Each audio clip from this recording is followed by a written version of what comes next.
Bueno, la máquina principal con la que vamos a trabajar va a ser el motor trifásico de inducción de corriente alterna. Hay más tipos de máquinas. Esta es quizás hoy en día la más extendida, la más utilizada, por varias razones que veremos ahora, que le hacen, bueno, pues tener una ventaja respecto a otras máquinas que quizás tradicionalmente se utilizaban más. Dentro de las máquinas eléctricas, este pertenecería a la categoría de las máquinas rotativas. Tenemos en principio la categoría de las máquinas estáticas, donde están el transformador, el autotransformador, que son máquinas eléctricas que, como su propio nombre indica, estáticas, no se mueven, no tienen ninguna parte móvil. Luego tendríamos las máquinas rotativas, donde tenemos los alternadores, donde tenemos los motores. En general, las máquinas eléctricas suelen tener la capacidad, las rotativas, de funcionar de las dos maneras, como motor y como generador. Y tenemos así como tipos destacados la máquina síncrona, que es la que tenemos en las centrales térmicas, sobre todo como alternador, en la función de generador. Es una máquina que gira a lo que vamos a ver luego, que vamos a llamar la velocidad de sincronismo. Por ejemplo, para producir energía eléctrica a 50 hercios, aquí en Europa, pues necesitamos que gire a 3.000 revoluciones por minuto. Luego veremos una fórmula que lo justifica. Centrales nucleares, centrales térmicas, todo ese tipo de centrales suelen tener ese tipo de máquina. Las centrales hidráulicas también, las centrales hidráulicas con una construcción un poco diferente, pero es el mismo tipo de máquina desde el punto de vista eléctrico. Y luego tenemos, dentro de lo que es corriente alterna, esta máquina que es la máquina asíncrona con una adelante. Aquí lo que tenemos es una máquina que va a girar ligeramente por detrás de esa velocidad de sincronismo, la que nos daría la frecuencia de la red. Es decir, si es una máquina, luego veremos la fórmula, con un par de polos, en vez de girar a 3.000, pues gira a 2.800 y pico, 2.600 y pico. Vamos a ver también que es por su propia construcción, por la manera en la que está fabricada y la manera en la que funciona, tiene que funcionar así. Luego tenemos las máquinas de corriente continua, donde tenemos tanto generadores como motores en diferentes versiones, ¿no? Es la máquina que tradicionalmente mejor nos venía para poder regular la velocidad, porque un motor de corriente continua, poniéndole una resistencia en serie regulable, pues era así de sencillo regular la velocidad que daba de salida al motor. En cambio, en estos motores no, en los de alterna, pues no suele ser tan fácil. Hoy en día sí es fácil porque tenemos variadores de frecuencia que por un precio bastante ajustado pues nos permiten hacerle un montón de cosas al motor que antes no podíamos. Bueno, antes sí se podían, pero a otros precios, ¿no? Entonces, un poco la razón de la que este motor haya ido desplazando otras máquinas, pues que se utilizaban muchísimo. Luego tenemos dentro de los motores todo el mundo de los servomotores, de los motores paso a paso. Son a veces motores que están entre corriente alterna y corriente continua. El motor universal también, que se utiliza mucho en electrodomésticos. Pero bueno, a nivel de aplicación industrial, hoy en día lo que vais a encontrar va a ser motores trifásicos de corriente alterna y muchos servomotores. En actuadores lineales, no sé, en aplicaciones de robótica.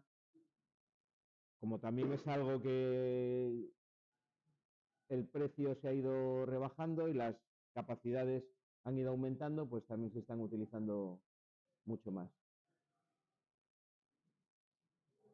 Bueno, partes que tiene el motor, el que nosotros vamos a ver, que es el motor trifásico de inducción de corriente alterna, llamado también máquina asíncrona, funcionando en este caso como motor.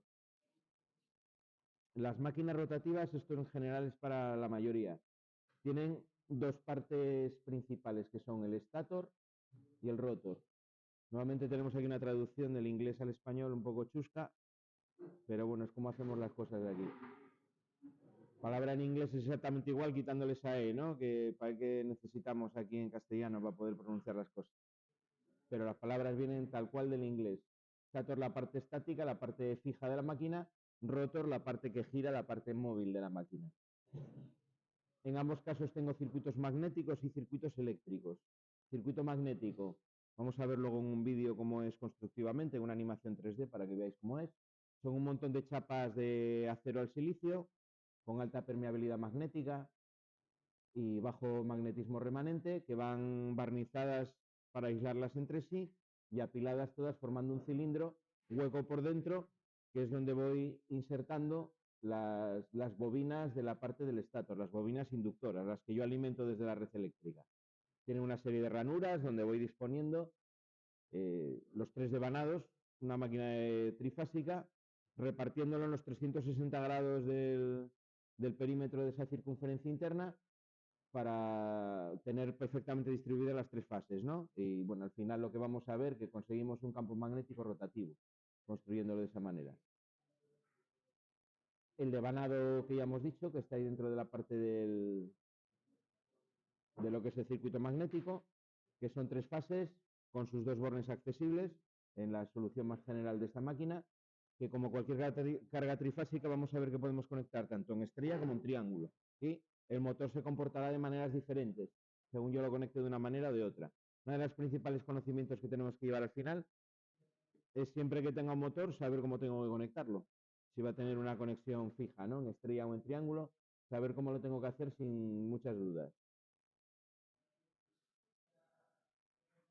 Bueno, luego en la parte del rotor, pues nuevamente tengo un circuito magnético y un circuito eléctrico. Aquí respecto al rotor tengo 2 construcciones diferentes de lo que es el motor. Tengo la construcción de jaula de ardilla que se llama, donde tengo el circuito eléctrico del rotor formado por unas barras de aluminio que se funden sobre el propio circuito magnético, que van cortocircuitadas por los extremos. Si lo sacásemos, lo pudiésemos ver separadamente de lo que es el núcleo, sería como si fuesen los barrotes de una jaula, ¿no? De una pequeña jaula, por eso se llaman jaula de ardilla. Y luego la parte donde van imbuidas esas barras, que son como si fuesen unas galletas, unas circunferencias de acero al silicio, aisladas también entre sí, apiladas, y que van a formar el circuito magnético del rotor. Pues bueno, ahí se inducirá también un campo magnético, aparecerá un campo magnético inducido, aparecerán unas corrientes, que interaccionando con el campo magnético del estator me dan un campo magnético giratorio que van a hacer que ese motor pueda girar. Una parte muy importante también, en realidad no es una parte porque no hay nada, es el entrehierro, pero es realmente muy importante en el funcionamiento de una máquina rotativa. Ese entrehierro, esa zona de aire que hay entre el rotor y el estator, tiene que ser lo suficientemente fina para que se pierda el menor magnetismo posible. El magnetismo dentro de un material ferromagnético se canaliza muy bien, se establecen muchas líneas de campo, pero en cuanto pasa al aire, se dispersa en cuestión de milímetros, muy rápidamente. Entonces, ese entrehierro tiene que estar muy bien construido. Y luego, los cojinetes, lo que es la parte mecánica de ajuste, para poder tener un entrehierro muy estrecho, pues tiene que estar muy bien ajustada la máquina, ¿no? Para que no haya rozamientos. Luego tendríamos la caja de bornes, que luego vamos a ver sobre ella, donde tenemos los 6 terminales, porque tengo los 2 finales de cada una de las 3 fases. Bueno, ahí veis la pinta que tiene un poco en la foto, una foto con un corte. Es una máquina que constructivamente, sobre todo mecánicamente, es muy sencilla porque lo único que tiene es un eje que cruza por el medio del rotor y 2 cojinetes en los extremos que sostienen ese eje con la carcasa externa. No tiene más. Eso nos lleva ya a una de las primeras conclusiones que vamos a sacar cuando veamos un poco la máquina en conjunto, que es que va a requerir poco mantenimiento. No tiene escobillas, como los motores de corriente continua, no tiene escobillas como la parte de la excitación, por ejemplo, de una máquina síncrona, y no tenemos ninguna conexión móvil en este tipo de motor, lo cual lo hace que pueda funcionar durante tiempos muy largos, sin mantenimiento. Lo único que le puede afectar, que sí que, bueno, a la larga va a llevar a mantenimiento, es la suciedad, que se le va a meter toda la porquería dentro, porque es un motor que es autoventilado. Tiene un ventilador en la parte de atrás que hace circular el aire por la propia velocidad de giro del motor y entonces, bueno, si está en un ambiente de trabajo sucio, el motor por dentro va a estar sucio. Pero bueno, la labor de, por ejemplo, de mantenimiento de limpieza de un motor de esto es muy sencilla porque es muy fácil de desarmar y de armar. Es una máquina realmente simple, desde un punto de vista mecánico también.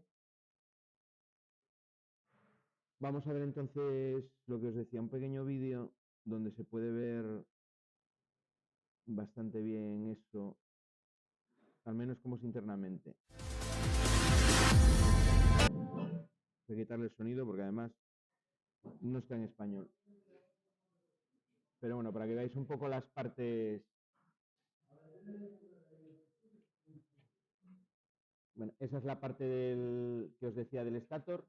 Todas esas placas de acero al silicio que van apiladas con las ranuras ya en el interior, ¿no? O sea, se fabrican con un troquel sobre la chapa continua, se barnizan y se pegan todas juntas.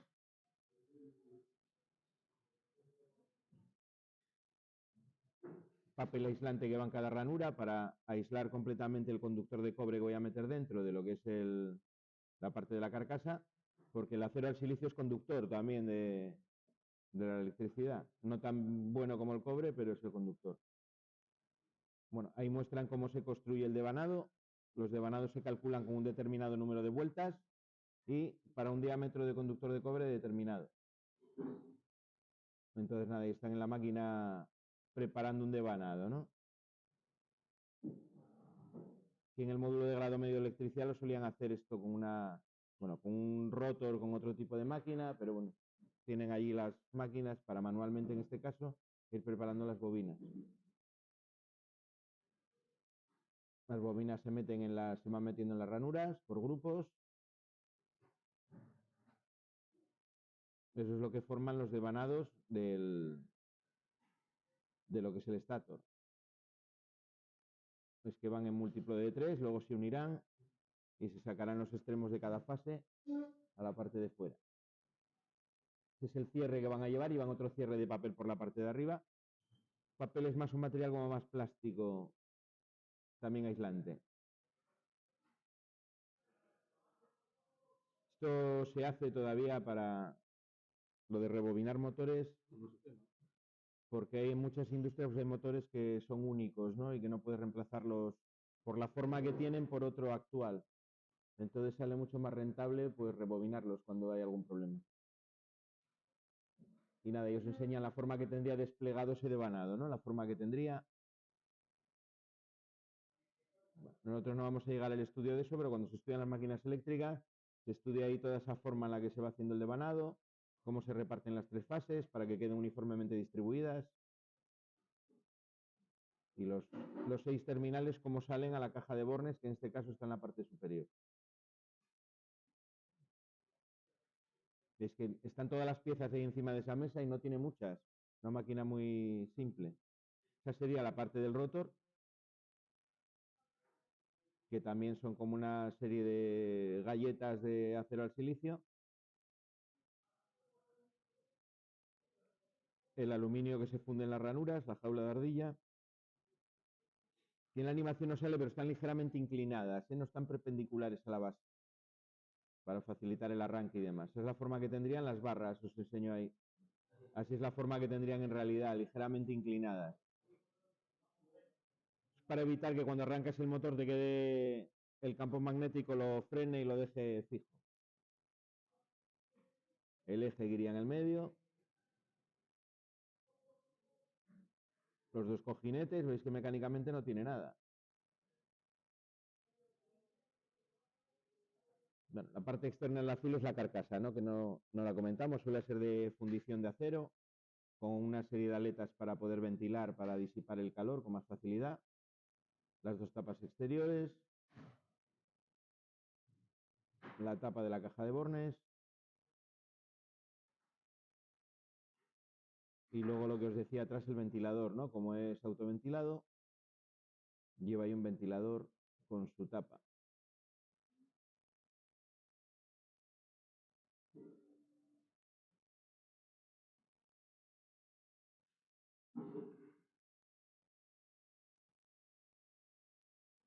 Vale, eso para tener ahí una idea.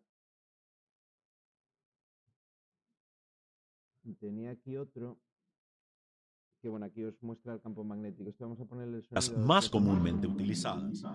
Son más económicas, fuertes y fáciles de mantener comparadas con otras alternativas. En este video aprenderemos a trabajar con un motor de inducción de jaula de ardilla trifásico. Tiene dos partes principales, estator y rotor. El estator es la parte estacionaria y el rotor es la parte rotativa. El estator se hace apilando láminas de acero de ranuras finas, altamente permeables, dentro de un marco de acero o hierro fundido, haciendo pases de vanados a través de las ranuras del estator. Cuando una corriente sea trifásica pasa a través de él, algo interesante pasa. produce un campo magnético giratorio. Para entender este fenómeno mucho mejor, considere un devanado trifásico simplificado, con solo 3 bobinas. Un cable cargando corriente produce un campo magnético a su alrededor. Ahora, para este arreglo de campo magnético especial, producido por una corriente sea trifásica, será mostrada en un instante en particular, con variaciones. Y lo que os pone en la figura de arriba es, en un instante determinado, la forma que tienen los campos magnéticos, ¿no?, que están generados en ese momento. Si sumamos el efecto del campo magnético de las 3 bobinas, en un instante donde la corriente está en esos valores que aparece ahí, es el instante que él considera de salida. En ese instante tengo la corriente de la fase roja en máximo y las otras dos como a mitad, ¿no?, de valor del máximo. Una de las, bueno, hay que imaginarse las 3 corrientes desfasadas 120 grados, ¿vale? Por eso tienen valores distintos en el mismo instante. En ese instante, si yo voy sumando los campos magnéticos que me generan las 3 bobinas, me da ese campo magnético que tiene dibujado ahí, con un polo norte hacia abajo y un polo sur hacia arriba, que si comparamos con el campo magnético que tenemos en un imán permanente, pues es muy parecido, ¿no?, con un polo norte y un polo sur. A medida que las corrientes van a ir evolucionando, los valores de las corrientes van a cambiar, el campo magnético va a cambiar porque es proporcional a la corriente que yo tengo en el devanado, y además se va a ir moviendo porque al modificarse los valores, la suma de los campos magnéticos de las 3 me va dando que el polo norte y el polo sur se desplazan girando en la parte móvil. Dime. En este dibujo, donde se muestran las 3 fases, en un punto sería tipo estrella. No, realmente no se juntan, es un efecto de la animación que ha hecho ahí, no están juntas, están eléctricamente, están separadas. Las junto yo luego en la caja de Bornes con la estrella o con el triángulo. Aquí las corrientes están pasando independientemente por cada una de las 3 devanadas. Y él os va a ir mostrando ahora en el vídeo cómo van evolucionando, ¿no?, cómo iría ese campo Variación girando. en la corriente CA, los campos magnéticos toman una orientación diferente como se ve. Pues a medida que va girando, Para estas 3 posiciones, está claro que es como un campo magnético de fuerza uniforme rotativa. veis ahí, ¿no?, la posición 1, que era el punto cero de salida, la posición 2, que es esta de aquí, donde tengo la fase que está en color amarillo a 0 y las otras dos de valor igual positivas. Sumando los campos magnéticos, de nuevo, os queda un campo pues de una forma muy parecida. No es un campo uniforme, siempre con el mismo valor, pero muy parecido. Y luego en la situación 3, pues estoy en una situación muy similar a la primera, ¿no? En este caso tengo una de las fases con el valor máximo y las otras valen lo mismo, aunque de valores contrarios.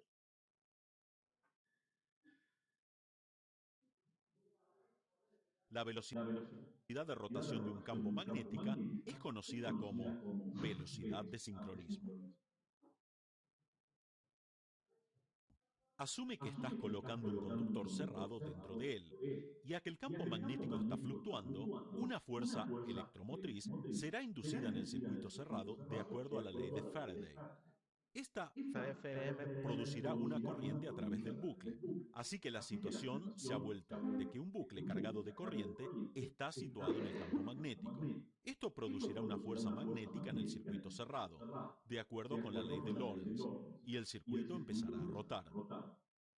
Un fenómeno similar ocurre dentro de un motor de inducción también. Aquí, en lugar de un circuito cerrado o bucle simple, se usa algo muy similar a una jaula de ardilla. Corriente sea trifásica pasando a través de un estátor devanado produce un campo magnético rotativo. Así que, como en el caso anterior, la corriente será inducida en barras de una jaula de ardilla, que se pone en cortocircuito por anillos extremos y empezará a rotar. De allí el nombre motor de inducción. La electricidad es inducida por un rotor por inducción magnética en lugar de una conexión eléctrica directa. Para ayudar dicha inducción electromagnética, láminas con núcleo de hierro son empacadas dentro del rotor.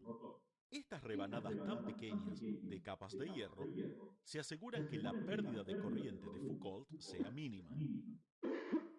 Esta es otra gran ventaja de los motores de inducción trifásicos. Es inherentemente de arranque automático. Así que puede notar aquí que tanto el campo magnético y el rotor están rotando. Pero, ¿a qué velocidad rotará el rotor? Para obtener respuesta, consideremos casos diferentes. Bueno, de cosas que nos han dicho ahí. Tenemos un campo magnético giratorio. Ese campo magnético giratorio va a cortar esas barras que yo tengo en cortocircuito, que son ya un circuito eléctrico, ¿no? Porque son conductoras, están cerradas para poder tener un circuito cerrado. Si por lo que sea yo tengo ahí una fuerza electromotriz, voy a tener circulación de corriente dentro de esas barras de ahí. El campo magnético, como es variable respecto a las barras, imaginar cuando el rotor está quieto, el rotor empieza a ver un campo magnético, como vimos antes, giratorio, que empieza a pasar sobre esas barras.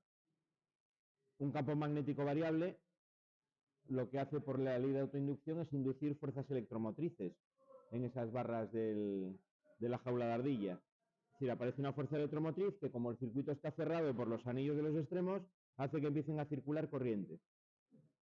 A su vez, la interacción de esas corrientes con el campo magnético giratorio, según la ley que os decía ahí de Lorentz, F es igual al B, que es la inducción, por la intensidad, producen una fuerza en perpendicular al plano formado por las otras dos, que va a hacer que gire, porque en un lado del rotor va a estar en un sentido y en la parte opuesta, diametralmente opuesta, está en sentido contrario. Como puede girar y tiene un eje, se forma un par de fuerzas y el rotor tiende a girar. Es la razón última por la cual gira. Campo magnético resultante, ¿qué es lo que os va a contar ahora?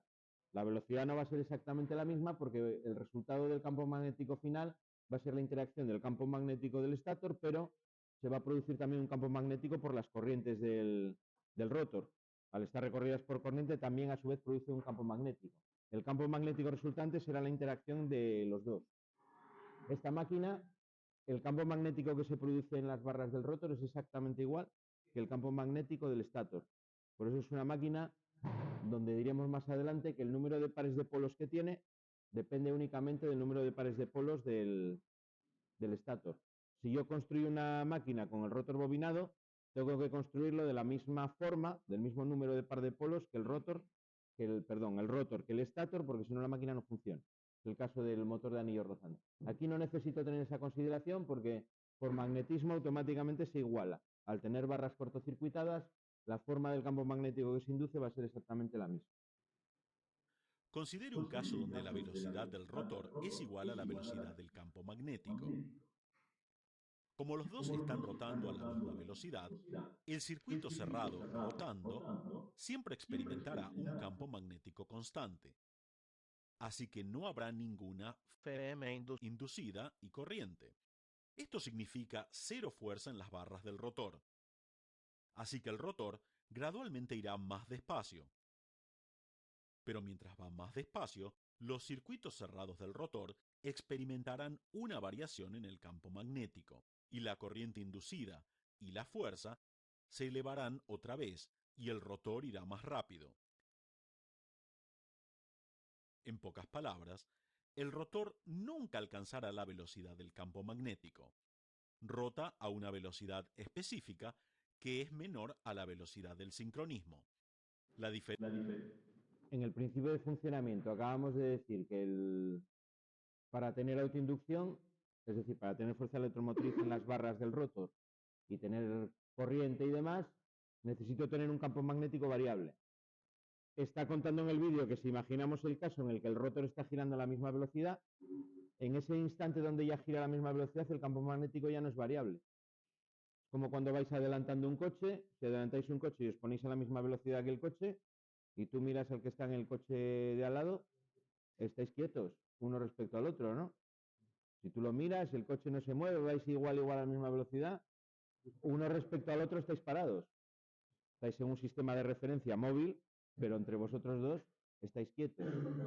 Aquí ocurre lo mismo, le ocurre lo mismo a las barras del rotor con el campo magnético. Si las barras del rotor giran a la misma velocidad, va a haber el campo magnético siempre en la misma posición.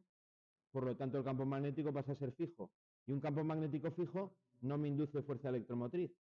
Por eso al final lo que hay es un equilibrio dinámico en el cual cuando el rotor va alcanzando a la velocidad del campo magnético, a su vez se va frenando.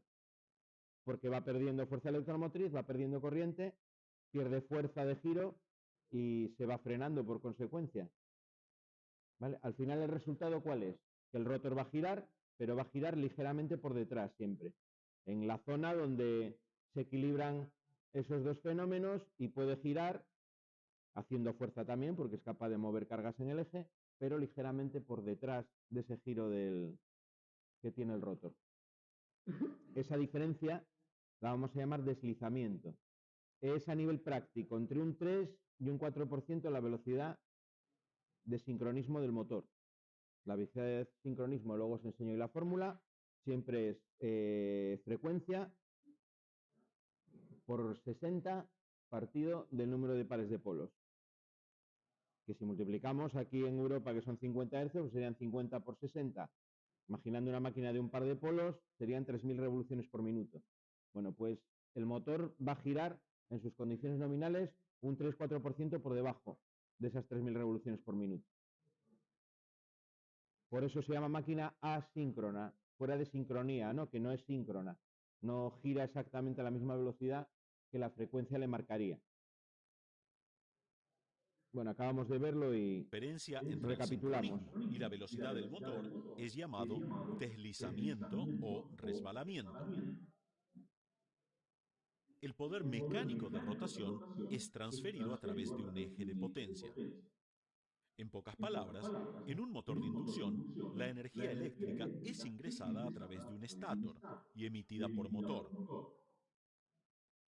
La rotación mecénica es recibida desde el rotor. La pérdida de energía durante la operación del motor es disipada como calor, así que un ventilador del otro lado ayuda a enfriar el motor.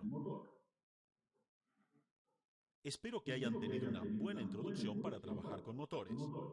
Gracias.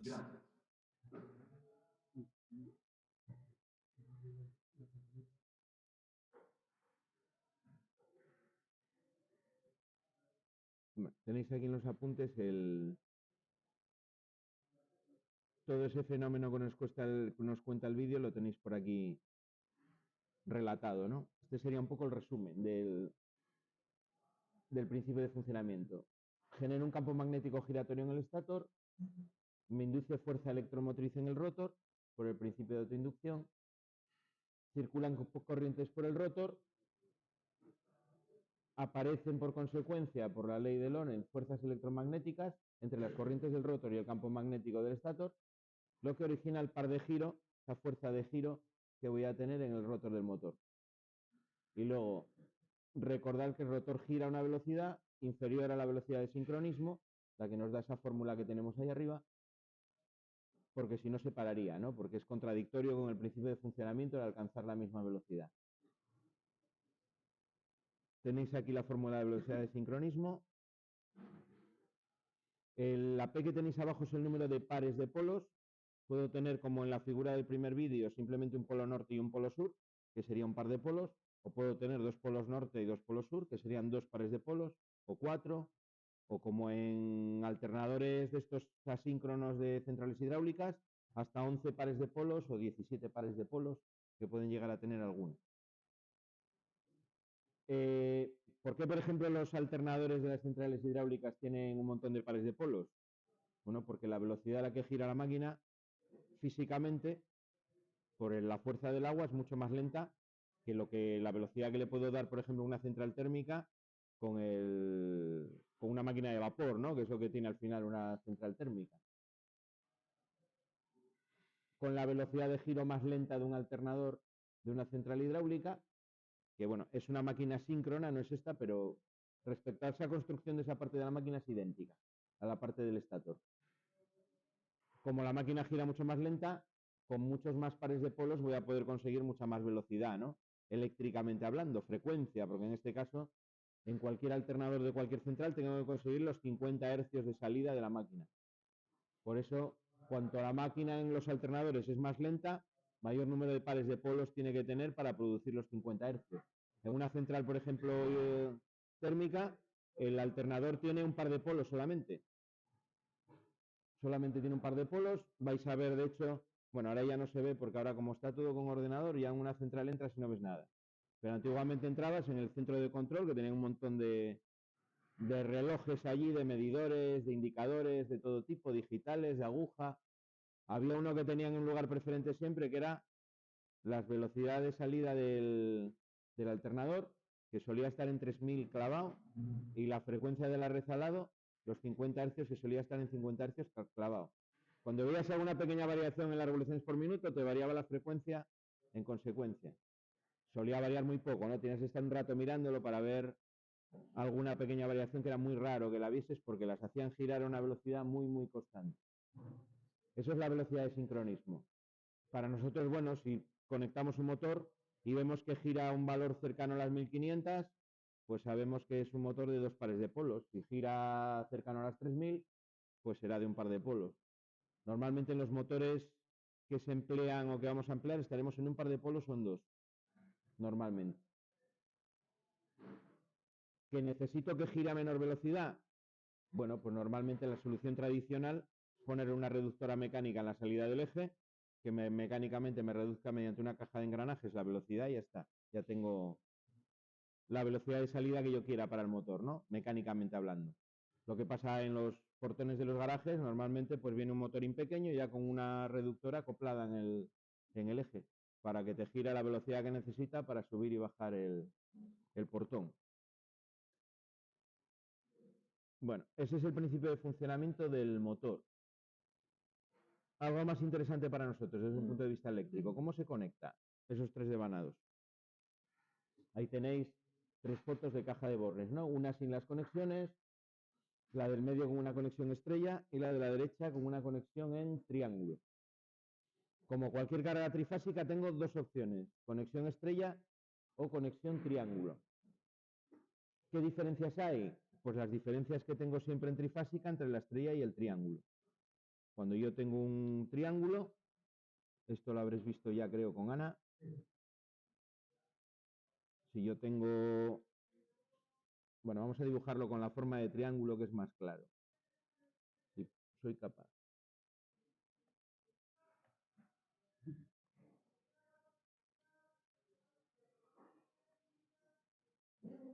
Tengo una bobina, 2 bobinas y 3 bobinas, ¿no? Y alimento por aquí con línea 1, línea 2, por aquí, y línea 3 por aquí. Si aquí tengo un sistema trifásico de 400 voltios,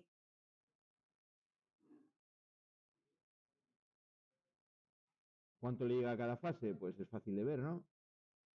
Este punto va aquí, este punto va aquí. En extremos de esta primera fase, pues le están llegando directamente los 400. Aquí le están llegando los 400 de línea 2, línea 3. Y aquí le están llegando los 400 de línea 3, línea 1.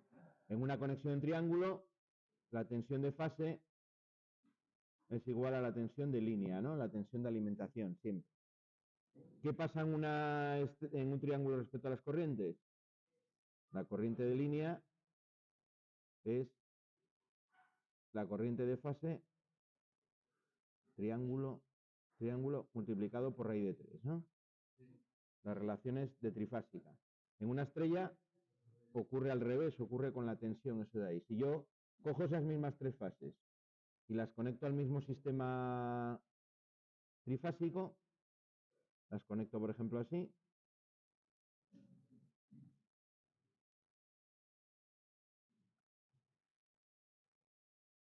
y las uno por sus extremos, y lo que tendría sería lo que llamamos la conexión estrella. Alimento a 400 voltios por aquí, y aquí lo que va a llegar va a ser 230 voltios aproximadamente. No son 230, pero aproximadamente. Y 230 ahí. En una conexión estrella, la tensión de fase en la conexión estrella es la tensión de línea dividido entre raíz de 3. ¿Vale? Y con las corrientes, la fórmula es la misma que con las tensiones en el triángulo. La tensión de fase en estrella es igual, perdón, la intensidad de fase en estrella es igual a la intensidad de línea en la conexión estrella. Vale, las fórmulas son duales. Si cambio intensidad por tensión en una y en otra, las fórmulas son exactamente las mismas. Si yo cojo un motor y lo conecto en triángulo, le voy a estar metiendo a cada fase la tensión de línea de la red. Si lo conecto en estrella, le voy a estar metiendo a cada fase la tensión de línea dividido entre raíz de 3. Esto hace la posibilidad de tener un motor donde tengo las 3 fases y las puedo conectar como yo quiera, hace que tenga motores que pueden funcionar a 2 tensiones diferentes. Tensiones externas, es decir, con 2 sistemas de alimentación distintos.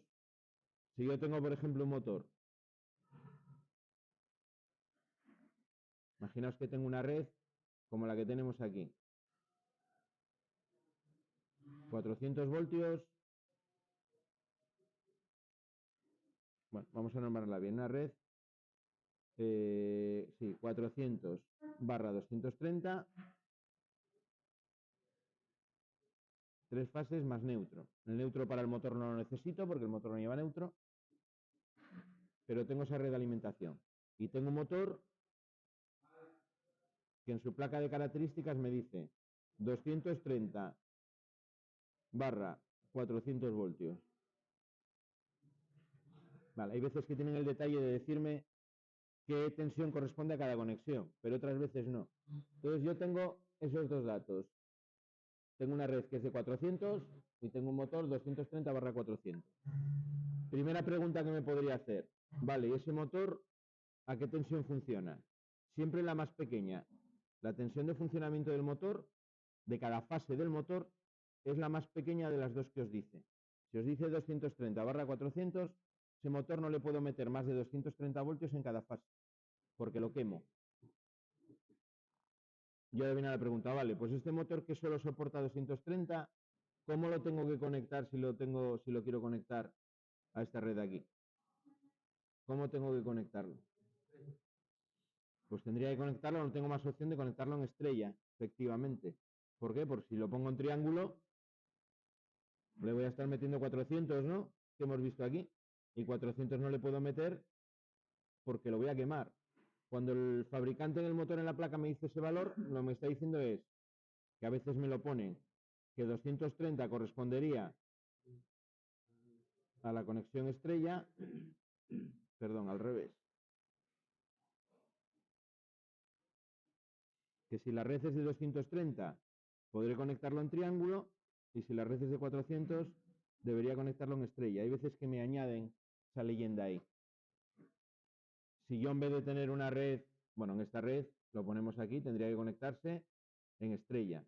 Pero si la red que yo tengo es 230/125, por ejemplo, también con 3 fases y neutro, este mismo motor en este caso, el fabricante me dice aquí que vale, si la red es de 230, puedes conectarlo en triángulo. En ese caso lo conectaría en triángulo. Vale. Las máquinas, por ejemplo, muchas de las que hay en mecánica, tienen motores de 230 y están conectadas en estrella. Antiguamente, ahora como 15, 20 años, que el colegio le suministraban en 230/125, los motores de las mismas máquinas estaban conectados en triángulo. Y bueno, lo que hubo que hacer simplemente fue cambiar la conexión de las placas estas que hay en la caja de bornés, y automáticamente cambias ya el valor de la conexión. Es tan sencillo como eso. Hubo también que cambiar los circuitos de mando, asegurarse de que les llegaba el neutro nuevo, ¿no? Porque los circuitos de mando estaban muchos de ellos conectados entre las dos líneas, como hacemos aquí en las prácticas cuando reducimos la tensión. Y bueno, hubo que hacer ahí pequeñas alteraciones para que les llegase el neutro real de la instalación. Bueno, eso respecto a las dos conexiones. Conexión estrella, conexión triángulo. Conexión estrella le llega menos tensión a cada fase del motor, raíz de 3 veces menos. En tensión triángulo le llega lo mismo que yo tenga como tensión de línea en la red. Si tengo que conectarlo, pues tengo que pensar que de las dos tensiones que me dice el motor, la que soportan los devanados siempre es la más pequeña. ¿Vale? Solo podré ponerlo a esa tensión en el triángulo. Vamos, lo pondré en triángulo solamente si esa tensión coincide con la tensión de la red. Si la tensión de la red es mayor, pues voy a tener que ponerlo en estrella seguro. De tal manera que la tensión de la red se me iguale a la máxima tensión que soporta cada fase del motor.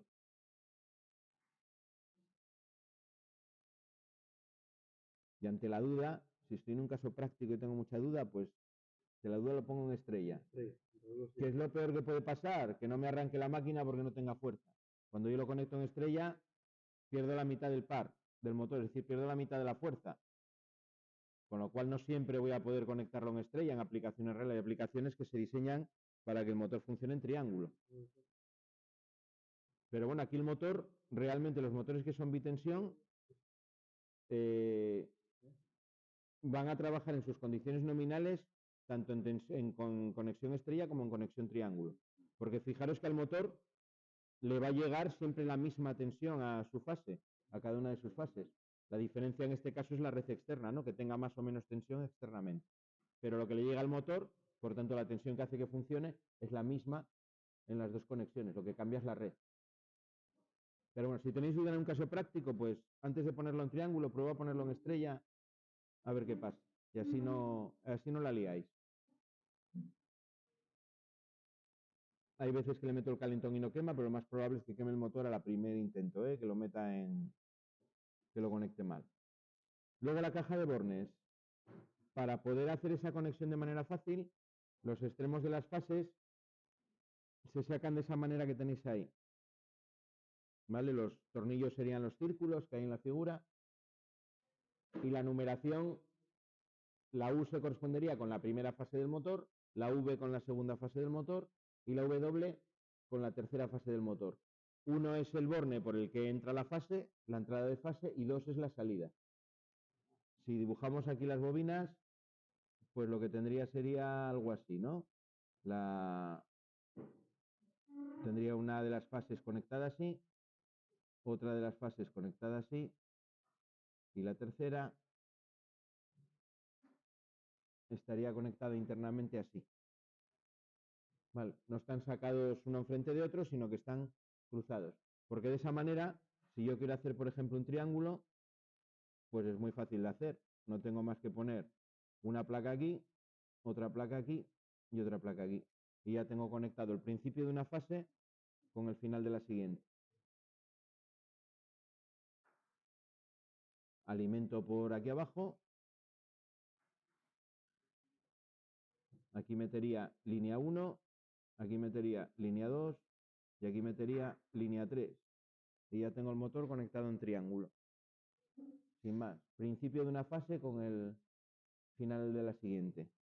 Si representamos esta conexión, bueno, es lo que tenéis aquí abajo, ¿no? Aquí, esta sería la U1, esta sería la U2.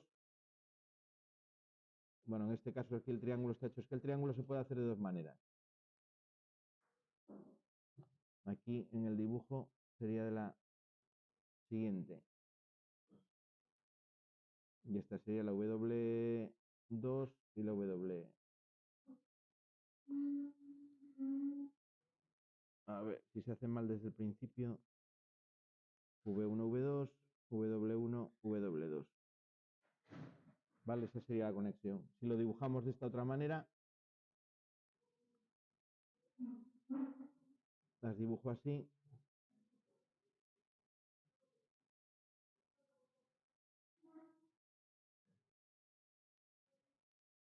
Aquí lo vais a ver mejor.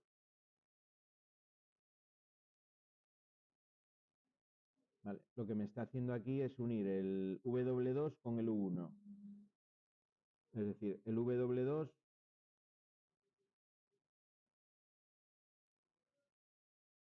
está unida con el U1 y luego las otras van así.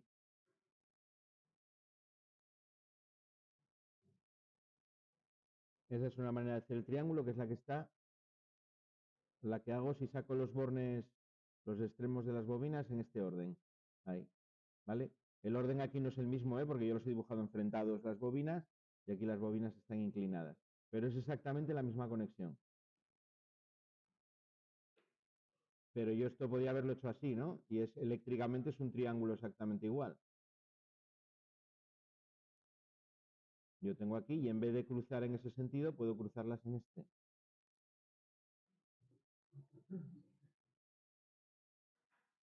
Esto sería U1, U2. Fijaros que sigo haciendo el triángulo, pero de otra manera, ¿no? Y aquí metería línea 1, línea 2, línea 3. Vale, en este caso, en las placas del motor que hay están hechos de esta forma. Ese sería el triángulo que he hecho ahí. 3 plaquitas que pongo en los bornes que están enfrentados. Normalmente van a tener el detalle de venir así con una rotulación. Aquí en este estaría grabada. Está sacado con unas etiquetas, pero está grabada. Y en otros, pues hay como en este de aquí unas etiquetas de papel por debajo que os indican la numeración de bornes. Y en otros, como este de aquí, pues no os indican nada. Pero bueno, aunque no os indiquen nada, es simplemente coger los bornes que están enfrentados con las 3 placas y está. Para la conexión en estrella, pues solo necesito 2 placas. Alimento por las entradas y las salidas las uno a las 3 entre sí, con 2 de las plaquitas, que es la conexión que tenéis aquí. Es decir, para hacer la estrella, pues sería más sencillo porque simplemente pongo aquí una placa, pongo aquí otra placa y alimento línea 1, línea 2 y línea 3. Internamente nuevamente, pues lo que tendría sería aquí las bobinas, aquí tendría una, aquí tendría otra y aquí tendría la otra, ¿no? Pero que bueno, están unidas por sus extremos, da igual cómo las dibuje, que ahí se ve casi más claro, ¿no? Las uno por los extremos y alimento por el otro extremo, que es lo que estamos haciendo aquí, exactamente igual. ¿Vale? El motor normalmente cuando viene nuevo viene con las 3 placas y para que lo conectes como quieras.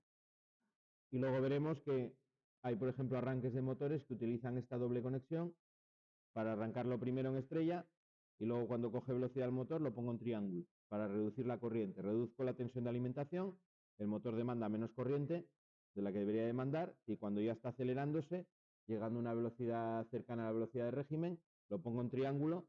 Como el motor ya tiene una velocidad importante, la punta de intensidad no va a ser tan grande como cuando lo arranco de cero. Y bueno, mitigo esa intensidad tan grande que me puede afectar al resto de la instalación.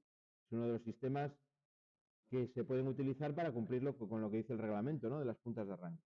Pero el motor viene así, o se tiene que hacer un automatismo para... Hay que hacer un automatismo para que cambie. Tiene que ser primera condición un motor que pueda funcionar a la tensión de red en triángulo, porque si no, no puedo hacer un arranque estrella triángulo. Se tiene que soportar o tiene que estar pensado para que cuando funciona en triángulo, la tensión que le llegue sea la tensión de cada fase del motor. Por eso nosotros cuando hagamos el estrella triángulo aquí, vamos a reducir la tensión a 230, porque los motores que tenemos son de 230. Para poder ponerlo en triángulo necesito tener menos tensión de los 400. Tiene un inconveniente, como dijimos antes, cuando conecto en estrella y la tensión en estrella es más pequeña que la tensión nominal de cada fase, el motor pierde fuerza. Entonces siempre que hago un arranque estrella triángulo, tengo que tener mecánicamente una carga que me exija menos par resistente, menos fuerza al principio. Hay muchas cargas que funcionan de esa manera, que son de tipo, por ejemplo, cuadrático, que empiezan en un valor muy pequeño, el par resistente, y luego con la velocidad empieza a aumentar. Las bombas, por ejemplo, las ventilaciones, todas funcionan de esa manera. Y es fácil hacerle una estrella triángulo porque bueno, exigen menos esfuerzo al principio. Cuando se hace así, el pico de corriente baja. Baja, sí. Ahora lo vamos a ver con una gráfica, de manera más teórica. El pico se reduce, sí. Para estudiar las características del motor y enlazamos con el tema de la corriente, se utilizan dos gráficas que son la de par velocidad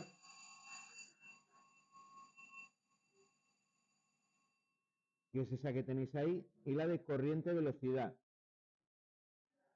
Aquí las tenéis las dos, que es la que está aquí en línea continua. Esa es la de corriente velocidad. La primera, que es la de par velocidad. La respuesta que tiene el par del motor respecto a la velocidad de giro sería esa de ahí. Cada vez que arranca el motor, recorro todos los valores de esa curva hasta llegar a la parte de la derecha, que sería este valor de aquí. Bueno, si lo hago girar a condiciones nominales. Es cuando llegaría aproximadamente 3.000. Ese sería aquí, el valor de vacío es este último valor que aparece aquí. Este realmente, aunque la gráfica la dibuja hacia abajo, la gráfica termina aquí. Cuando el motor está girando en vacío, sin ningún esfuerzo, lo arranco en vacío, como vamos a hacer aquí, voy a llegar a ese punto de funcionamiento. Estoy cercano a la velocidad de sincronismo, bastante cercano, pero por debajo. Cuando yo le meto carga mecánica al motor, el punto de funcionamiento se desplaza hacia arriba. En condiciones nominales estaría donde el punto N, que lo he marcado yo en rojo, ese sería el punto de funcionamiento nominal del motor. Pero cada vez que lo arranco va a recorrer hasta el punto de funcionamiento que tenga en ese momento, en función de la carga mecánica, se quedará en cualquier parte de la izquierda, entre este punto y este de aquí. ¿Vale? Puedo tener cualquier punto de funcionamiento entre esos dos extremos. De hecho, cuando yo arranco el motor, si no supero esta cresta de aquí, esta velocidad, ¿vale? Se llama la velocidad crítica, el motor se cala, se para. Se cresta donde da el par máximo, si no consigo pasar del punto de funcionamiento. De aquí hacia la derecha el motor se para. Es decir, al arranque se frenaría, recorrería toda la curva hacia atrás hasta que se va a velocidad cero, se para completamente. Ese valor de aquí de la cresta es lo que se llama el par máximo, ¿vale? Lo tenéis marcado aquí en la gráfica, los apuntes. Este valor de aquí sería el par máximo. Cuando supero el par máximo y me voy a la gráfica a la parte de la derecha, supero la velocidad N1 que os pone ahí, entro en lo que se llama zona de funcionamiento estable del motor. Esta parte de aquí sería la estable, la zona donde puede funcionar de manera permanente, y esta zona de aquí se llama la inestable. Zona donde solo puedo estar mientras estoy arrancando el motor durante el arranque. ¿Vale? La recorro temporalmente. Pensar que el arranque de un motor real suele estar siempre por debajo de los 10 segundos. ¿Vale? Habíamos visto que había térmicos de clase 10, de clase 20, de clase 30. Lo habitual es estar siempre con un térmico de clase 10 y por tanto un arranque más pequeño. ¿Cuánto puede tardar ese arranque? 3 segundos, 4, 5, 6 segundos. ¿Vale? Depende de lo que tenga que mover ese motor y de la inercia que tenga. Hay a veces cargas muy inerciales que necesito pues mucho más tiempo para conseguir arrancarlo. Bueno, es interesante también este valor de aquí, el par de arranque, porque, claro, para empezar a arrancar, ese valor de par, que es la fuerza de rotación que puede ejercer el motor, tiene que ser más grande que el par resistente que tenga la máquina que lleva acoplada a ese motor. Si lo que le tengo acoplado mecánicamente ofrece una mayor resistencia que el par de arranque que puede ejercer el motor, pues ni siquiera voy a poder arrancarlo, no va a poder moverse. De hecho, voy a tener que conseguir que el par resistente esté por debajo de la gráfica hasta llegar a este valor de la cresta. Tiene que estar siempre por debajo, porque si no, no podría terminar el arranque. Si yo tengo un par resistente como este que os he dibujado aquí en azul, la máquina funcionaría donde los dos pares se equilibran, que sería ese punto de funcionamiento de ahí. ¿Vale? Que, bueno, donde está dando un importante par el motor y la velocidad, si desplazo para abajo, pues la velocidad de funcionamiento de ese punto P estaría por aquí. Vale. Es la gráfica de par, velocidad del motor.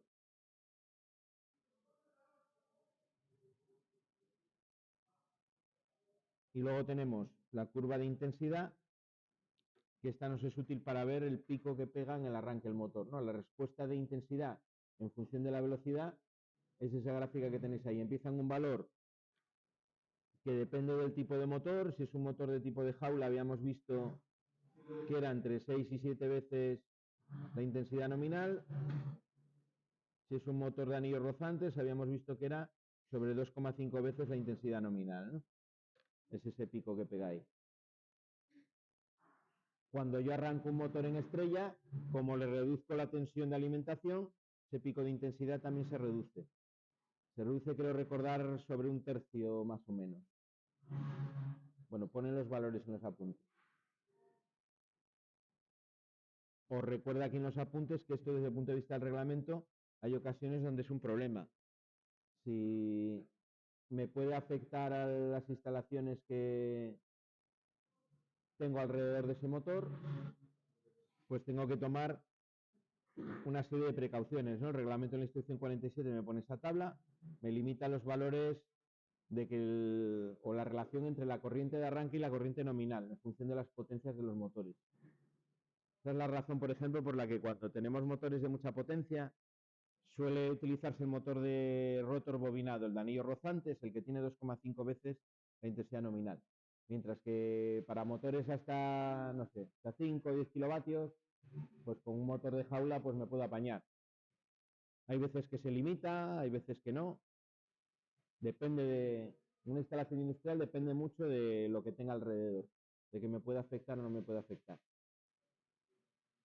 Soluciones para reducir esa intensidad: el arranque estrella-triángulo. Hay un otro tipo de arranque que es por autotransformador, que es lo mismo. Yo alimento con un autotransformador regulable manualmente, le meto menos corriente, voy aumentando, menos tensión, y le voy aumentando la tensión al operario manualmente, para que el motor vaya arrancando de manera progresiva. Son los métodos tradicionales. En el de rotor bobinado se le puede poner unas resistencias en serie con el rotor que van a hacer que las corrientes del rotor sean más reducidas y me permite también un arranque más lento con menos corriente en el estator. Vale, tengo diferentes técnicas tradicionales que se pueden hacer. Hoy en día, más que esas técnicas tradicionales, se suele recurrir a los arrancadores estáticos con electrónica. Son dispositivos electrónicos que me van recortando la onda de tensión, como un regulador, un dimmer de la luz de los que se utilizan en casa. Coge la onda alterna, le va quitando cachitos, y al quitarle una parte de la onda de tensión, pues el valor eficaz es más pequeño, ¿no? Es una corriente más pequeña. Va aumentando de manera progresiva la parte de la onda que deja pasar, con lo cual el arranque se produce de una manera progresiva. Eso, para conseguirlo, pues necesito dispositivos electrónicos que funcionen pues esas frecuencias altas que tiene la alimentación, ¿no? Para poder ir recortando la onda de tensión. Esos son los arrancadores estáticos. Y luego, en el caso de los variadores de frecuencia, pues ahí ya me permiten generar un tren de pulsos que alimentan el motor y que me puede ir variando en frecuencia, me puede ir variando el valor de la amplitud que tiene la onda de corriente resultante, con lo cual puedo ir a arrancarlo también suavemente, ¿no? Puedo controlar la corriente de una manera muy fina y muy precisa. Bueno, algunas formulillas que os pone ahí de los motores, como recordatorio. Aquí es donde os digo lo que os dije el otro día del tema de la potencia nominal del motor y la potencia absorbida. Para saber la potencia absorbida por un motor, pues tengo que calcularlo con los datos de placa, que son la intensidad nominal y el coseno de phi. Esa siempre la tengo que calcular. Es raro que la placa de un motor me ponga la potencia eléctrica. Normalmente la potencia que me ponen es la potencia mecánica. De hecho, puedo comprobar que si cojo los datos eléctricos de la placa del motor y calculo con la fórmula de potencia trifásica, la potencia absorbida va a ser mayor que la potencia nominal que me pone el motor. Motor de 10 kilovatios, pues a lo mejor tiene 11,5 de potencia absorbida. ¿Por qué? Pues porque el motor tiene pérdidas, ¿no? Cualquier máquina, la transformación de energía no es completa, no es el 100%, siempre pierdo algo en el proceso. Las máquinas de movimiento perpetuo en una utilización industrial no existen, aunque haya gente por YouTube que tiene cientos de vídeos vendiendo la energía infinita. La energía infinita de manera controlada de momento no existe. Entonces una máquina, por el hecho de construcción, va a tener pérdidas. Un motor tiene, por fricción de la parte mecánica, se calienta y tiene pérdidas de potencia. En el circuito eléctrico, por efecto Joule. Los debranados son de cobre, tienen una resistencia, aunque sea pequeña, donde voy a perder, lógicamente también ahí, potencia. Luego el circuito magnético, el magnetismo remanente que tiene es muy bajo, porque lo hago con un acero precisamente que me consigue un magnetismo remanente bajo, pero así todo queda magnetizado ligeramente, con lo cual en el siguiente semiciclo de la onda, parte de la potencia se invierte en desmagnetizar el núcleo magnético. Esas son las pérdidas por histéresis magnética, que se llama. Además, en el circuito magnético tengo el problema de que, como las chapas de acero son conductoras de la electricidad y están sometidas a un campo magnético variable, aparece corriente también en las partes móviles en las chapas de acero al silicio, aparece corriente eléctrica. Estas corrientes eléctricas, por efecto Joule también, producen pérdidas en forma de calor. Por eso las chapas se separan y se aíslan para que las corrientes eléctricas que se producen en la chapa sean lo menores posible. Esas son las pérdidas que os decía en el vídeo de antes, pérdidas por Foucault. Vais sumando todas esas pérdidas en el estator y luego en el rotor, que aparecen las mismas, y está ese kilovatio y medio que diferencia entre los 10 y los 11,5 del motor. Quiero decir con esto que hay que tenerlo en cuenta. La relación entre las dos, que es otra gráfica que varía en función del estado de funcionamiento del motor, es lo que llamamos el rendimiento. El rendimiento en cualquier máquina es la relación entre la potencia útil partido de la potencia absorbida. Si lo multiplico por 100, pues lo doy en tanto por 100. Si lo dejo así, sería en tanto por 1. Un motor de este tipo, más o menos su rendimiento máximo lo dan al 80% de la carga. Es decir, si las condiciones nominales consideramos que es el 100%, a un 80% es cuando rinde mejor el motor. Por eso nunca suelo utilizarlos hasta el 100%. Es muy raro que calcules una aplicación en función justo de la potencia mecánica que necesitas dar. Es decir, si yo necesito mover una carga mecánica de 10 kilovatios, no voy a poner un motor de potencia nominal 10 kilovatios. Lo voy a poner ligeramente por encima, porque me va a rendir mejor. Es decir, voy a aprovechar mejor la energía que estoy absorbiendo.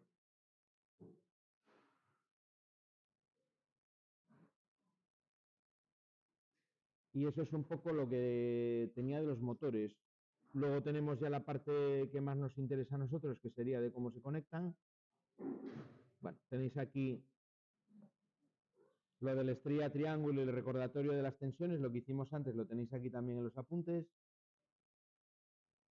¿Vale? Dice ejemplo, motor 230/400, tensión nominal del devanado, siempre la más pequeña de las dos, que es 230. Si tengo una red a 400, debo conectarlo en estrella. Si tengo una red a 230, debo conectarlo en triángulo. Vale, lo tenéis ahí puesto también. En este caso el gráfico están al revés, están los números 2 para abajo y los 1 para arriba, pero es lo mismo. Cómo sería el esquema básico de conexión con los pulsadores, que este ya lo hemos visto, ya lo conocemos, protección contra cortocircuitos, elemento de conmutación, protección contra sobrecargas, que sería el FR1 que aparece ahí. Tenéis el esquema del arranque directo con la inversión de giro. Si recordáis el vídeo que pusimos antes, cómo se iban sucediendo las fases y cómo iba girando, en el momento en el que altero dos de las fases de alimentación, automáticamente el campo magnético gira en sentido contrario. Al girar en sentido contrario, el rotor se arrastra en sentido contrario también y el motor cambia el sentido de giro. Por eso, para cambiar el sentido de giro de cualquiera de estas máquinas es tan sencillo como coger línea 1 o línea 3, por ejemplo, y cambiar su conexión. Donde tenía línea 3 pongo a línea 1 y viceversa. Que es lo que hago ahí en ese esquema. Fijaros que estoy cogiendo línea 1 y línea 3 y las estoy cambiando. En el contactor 2, esas dos líneas van cruzadas. Problema que creo que comenté el otro día también. Si conecto los dos contactores a la vez, cortocircuito. Estoy uniendo la línea 1 con la línea 3 a través de los dos contactores por 2 puntos. Con lo cual, cortocircuito, me saltaría la protección que yo tenga ahí arriba. Por eso, para evitarlo en el circuito de mando, siempre que tenga ese caso de ahí, tenemos esa incompatibilidad que aparece dibujada, ¿no? Los contactos cerrados de K1M y K2M en serie con la bobina del contactor contrario, del giro contrario. De esa manera más seguro que si uno está funcionando, me abre el circuito de alimentación del otro para que no pueda funcionar.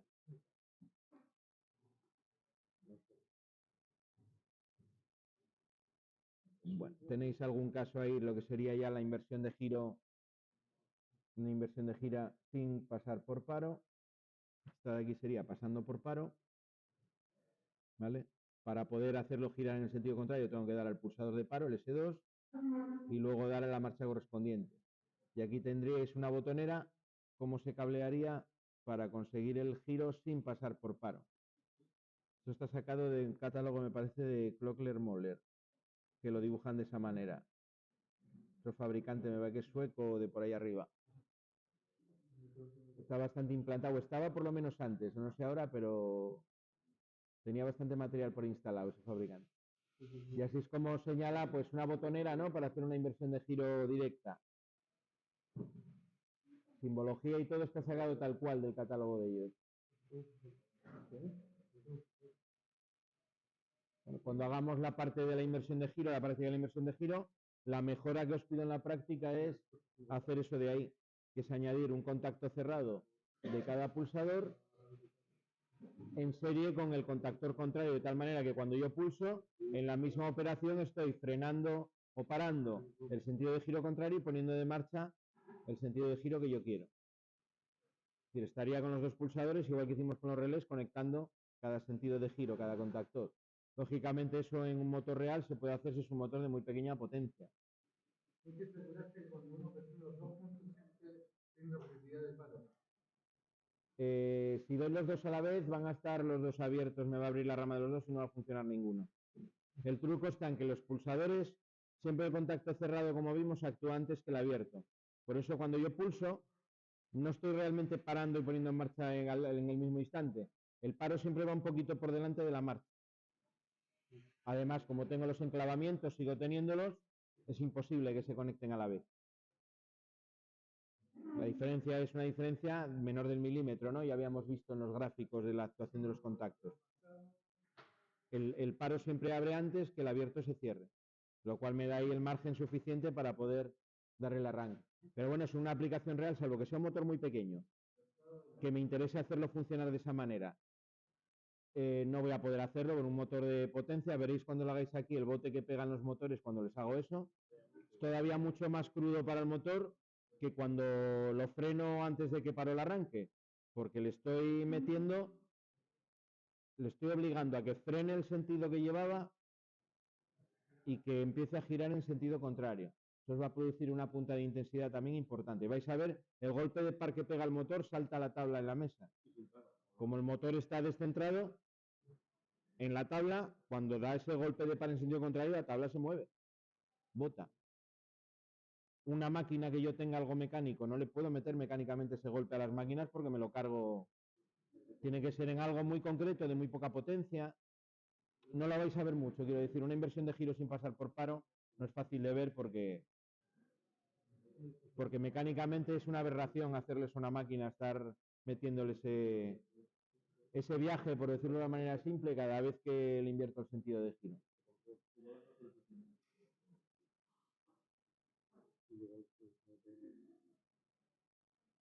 Luego os cuento aquí en los apuntes lo que son los diferentes tipos de arranques que os comentaba antes.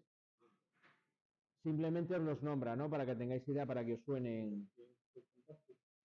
Hay muchas de estas cosas que ya es poco probable que las encontréis, yo creo. Lo que pasa es que a veces en instalaciones antiguas sí que se puede uno topar con cosas de estas. Un estrella triángulo, que es el que comentamos, es un arranque que mediante un temporizador yo hago que primero entre en estrella y automáticamente conmuta a triángulo al cabo de 2-3 segundos, cuando la máquina ya tenga una velocidad importante. Mediante autotransformador, que ya lo comentamos, un autotransformador trifásico, que yo voy reduciendo la tensión. El autotransformador es como un transformador, pero tienen los devanados una parte en común con el primario y con el secundario. No sé si visteis los transformadores en sistemas. ¿Lo visteis? ¿Cómo es un transformador? Bueno, de manera muy simplificada, un transformador es esto. Dos devanados sería un transformador monofásico. ¿Vale? Este se llama el primario y este sería el secundario. Aquí en medio hay un circuito magnético que me conecta las dos bobinas. Normalmente lo que tengo en uno monofásico, bueno, se ven a veces en los aparatos electrónicos, ¿no? Veis una bobina en el medio y tenéis aquí el circuito magnético.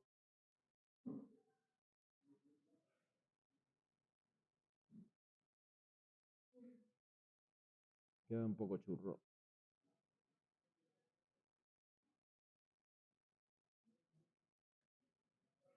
Sería el típico transformador de electrónica, que aquí luego sacan una plaquita o sacan las conexiones. Aquí lo que tengo son dos bobinas, una encima de otra, que están aquí. Aquí está el primario y el secundario. Y luego esto de fuera es el circuito magnético. ¿vale? Ese transformador, cuando yo aquí le meto tensión, la tensión del primario, aparece una tensión inducida en el secundario. Si además yo le pongo aquí una carga, pues aquí circula corriente, ¿no? Según el número de vueltas que yo le dé, lo que se llama la relación de transformación, relación de vueltas del primario y del secundario, la tensión va al revés. Normalmente la relación de transformación de tensiones es la inversa de la relación de transformación de espiras, ¿no? El N1 entre el N2. Un transformador puede ser reductor o elevador según yo lo conecte por el primario o por el secundario. Pues un autotransformador eléctricamente es un único devanado donde yo saco una toma intermedia para el secundario. Entonces, parte de la tensión que aparece aquí es conducida y parte es generada por magnetismo. Tiene los dos efectos. Aquí no tengo ningún tipo de aislamiento porque el circuito secundario tiene un punto en común con el circuito primario, pero me hace el mismo efecto de reducir la tensión. Aquí la tensión 2 es más pequeña que la tensión 1. Eso es lo que se utiliza con un banco de 3 monofásicos unidos para arrancar un motor. Empiezo con un valor grande y esto lo voy moviendo hacia arriba. Este cursor lo voy desplazando hasta que tengo la misma tensión de la entrada. Bueno, esto está construido realmente, un autotransformador de eso está construido de manera circular, las bobinas. Está en un toroide así cilíndrico, otro en el interior y voy desplazando. El cursor va desplazándose por el interior. Eso me sirve también para reducir la tensión, igual que en el estrella triángulo, pero de manera continua. Por resistencias estatóricas, si meto una resistencia en serie con una carga, la tensión se reparte, ¿no? Le llega menos tensión a lo que serían los devanados del motor. Pues hay un sistema que es meterle resistencia en serie a las bobinas del estator. También mediante un contactor lo que hago es, cuando el motor va arrancando, las quito. Es parecido al estrella triángulo en cuanto a los efectos, porque la tensión que le va a llegar va a ser más pequeña. Si tengo un motor de anillos rozantes, de rotor bobinado, puedo hacerlo también con resistencias en el rotor. Es un efecto muy parecido. Y luego, lo que sí vais a encontrar más, arrancadores estáticos. El arrancador estático, por regla general, lo que hacen es coger la onda de tensión,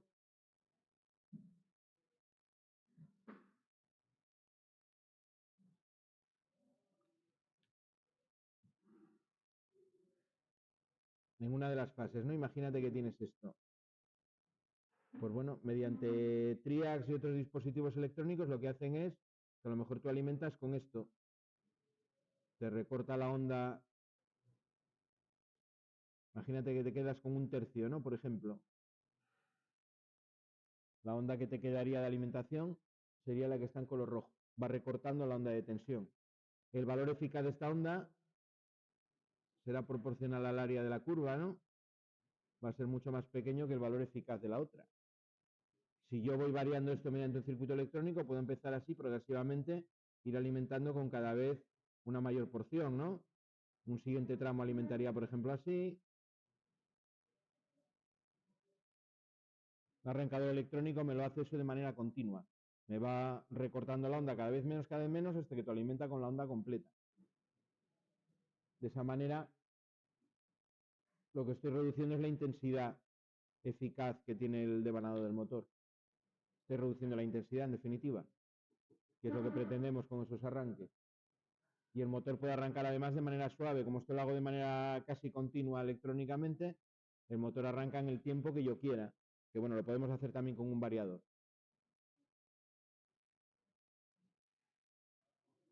Bueno, esto lo vais a ver hoy mucho más que, bueno, que toda esa lista de arranques que son ya un poco antiguos. Bueno, luego os cuenta el fundamento del estrella triángulo. ¿Vale? Las corrientes de arranque se deduce 2 veces, se reduce a la mitad. El par se reduce un 33%. Es decir, me quedo con un tercio del par de arranque, que es bastante poco, ¿no? ¿Vale? La tensión en los bobinados se reduce al 57% de la tensión nominal. ¿Cómo lo hacemos? Bueno, la gráfica. Antes se preguntaba por ahí, ¿qué pasa con la corriente? Con la corriente lo que pasa es eso. Cuando cambio de la estrella de triángulo tengo una punta de intensidad aquí, pero sigue estando por debajo de la punta de intensidad que tengo y además es mucho más corta en el tiempo, con lo cual he conseguido el objetivo de reducir la intensidad en el arranque. Empiezo con la curva de la estrella, que es la de abajo, mucho más pequeña, y luego cuando conmuto hay un pequeño golpe de intensidad, pero muy corto. Respecto al par, lo mismo, la curva del par de la estrella es un tercio más pequeña hacia abajo, tengo un par de arranque más pequeño, tengo un par máximo más pequeño, y luego cuando conmuto hay un pequeño golpe mecánico ahí de par, también una pequeña punta, pero que es muy corta de duración y tampoco tiene más relevancia. Hasta que nuevamente se iguala el par motriz con el par resistente de la máquina, que sería el punto de final de funcionamiento, que sería este de aquí. Perdón, ese no, este de aquí. Es igual, no va a pasar cuando la En estrella triángulo no se nota, no llegas a notarlo porque sí. Como el motor además está girando, donde se nota es en la inversión de giro porque sí que es un golpe brutal, claro, tiene que cambiar. Cambia de dirección totalmente, como un giro más acelerado, ¿no? Claro, además al estar en vacío lo hace de manera casi instantánea, con lo cual es un cambio de par completamente de fuerza en un sentido a fuerza en el otro. Ese sería estrella triángulo y, bueno, respecto a la fuerza, el estrella triángulo es algo así. El contactor 1 está conectado todo el rato que funciona el motor, lo llamamos contactor de línea. El 2 en este esquema sería el contactor que conecta la estrella y el 3 sería el de triángulo. La secuencia que yo hago es conecto K1M y K2M cuando le doy a marcha y a los pocos segundos lo que tengo que hacer es que se apague K2M y se conecte K3M y pasaría a estar en conexión triángulo. Si seguís el circuito de fuerza, veis que estoy conectando, por ejemplo, en este primero de aquí, a través del K3M, estoy conectando el V2 a través de esta línea, la estoy conectando con el W1, ¿no? Bueno, está dibujado ya con las conexiones enfrentadas que tendría que conectar, donde pongo las plaquitas en la bornera. Mientras que cuando está de estrella es más fácil de ver que estoy aquí, estoy uniendo las salidas directamente. Circuitos de mando para el estrella triángulo, pues aquí sí que vais a ver muchos distintos. Aquí en los apuntes tenéis uno. Y luego en el taller vamos a montar otros dos distintos. Vamos a mostrar uno con un bloque auxiliar temporizado en el contactor y otro con un temporizador electrónico separado.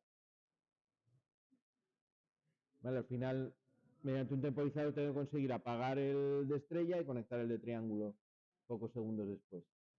No tiene más ciencia.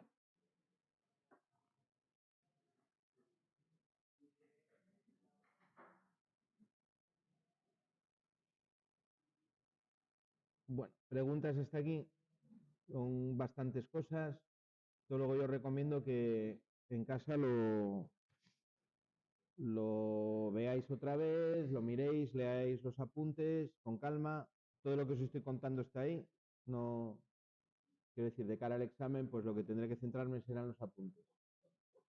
Y le pegáis una pensada y el próximo día me preguntáis dudas que haya o...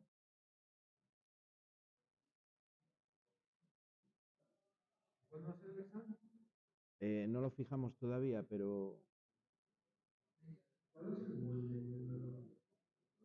para la semana que viene no, pues para la siguiente. 2 y 13, creo. A ver, vamos a ver las fechas y la ponemos así. 2 y 13 creo que no hay clase. Yo tampoco tengo ni idea. Yo cuando tocan lo dice el día antes.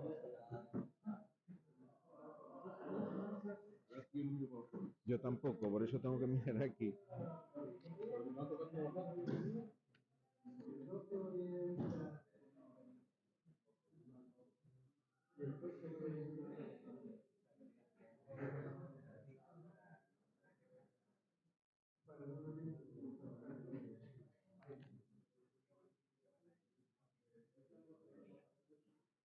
Podríamos hacerlo el jueves 15.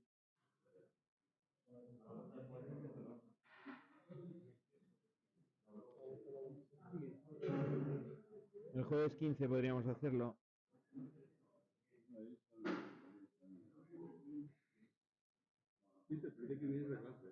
O el miércoles 20, mejor. El miércoles 20 de febrero. Miércoles 20. Miércoles 20. ¿Qué día es clase? No hay clase el 12 lunes y el 13 martes.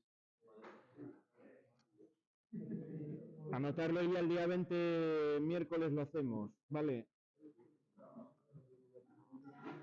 Bueno, acabamos de explicar esto. Venga, ya hoy cogimos carrerilla.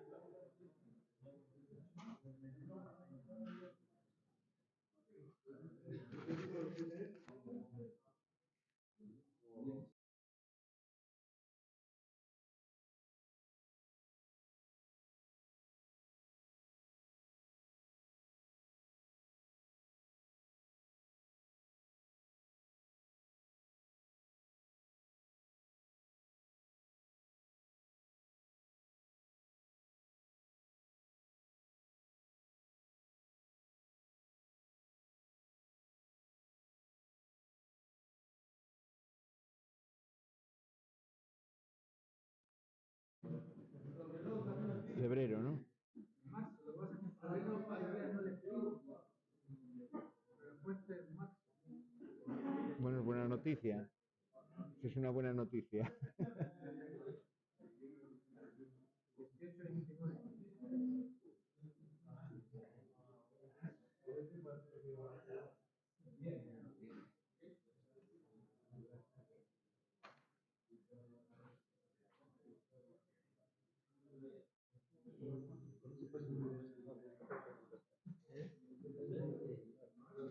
Bueno, ya tenemos el motor, ya lo tenemos arrancado.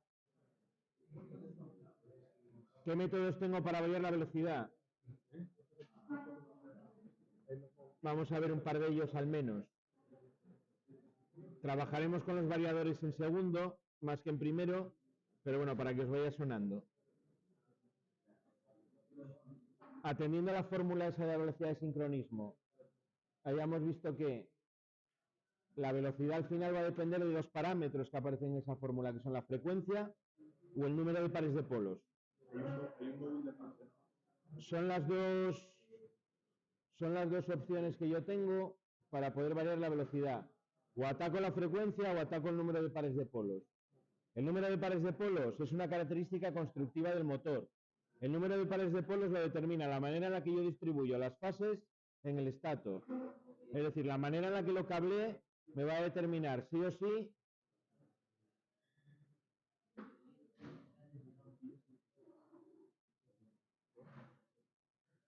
la manera en la que lo cableé me va a determinar sí o sí cómo se va a comportar desde el punto de vista del número de pares de polos. Eso no quiere decir que no pueda disponer, como es el caso de un motor que es el motor tipo Dalander, donde mediante conexiones externas me va a permitir conmutar esas conexiones de los devanados del estator. Motor Dalander es un motor donde las tres fases están divididas en dos partes iguales y mediante conexiones externas yo puedo cambiar la conexión. Puedo formar una conexión que se llama en triángulo, uniendo como si fuese un triángulo las tres fases del motor, o puedo conectar en paralelo cada una de las dos mitades de cada fase y a su vez en estrella las tres fases para hacer lo que se llama la doble estrella. Y ahí consigo cambiar de tener un par de polos a dos pares de polos. Eso me va a permitir tener un motor con dos velocidades, un valor que estará cercano a las 3000 y otro que estará cercano a las 1500. Es la solución tradicional que existía para tener un motor con dos velocidades con este tipo de máquina, ¿no? Con la máquina asíncrona. Luego había soluciones mecánicas que se siguen utilizando, que es una reductora o una caja de engranajes que me permite variar la velocidad mecánicamente.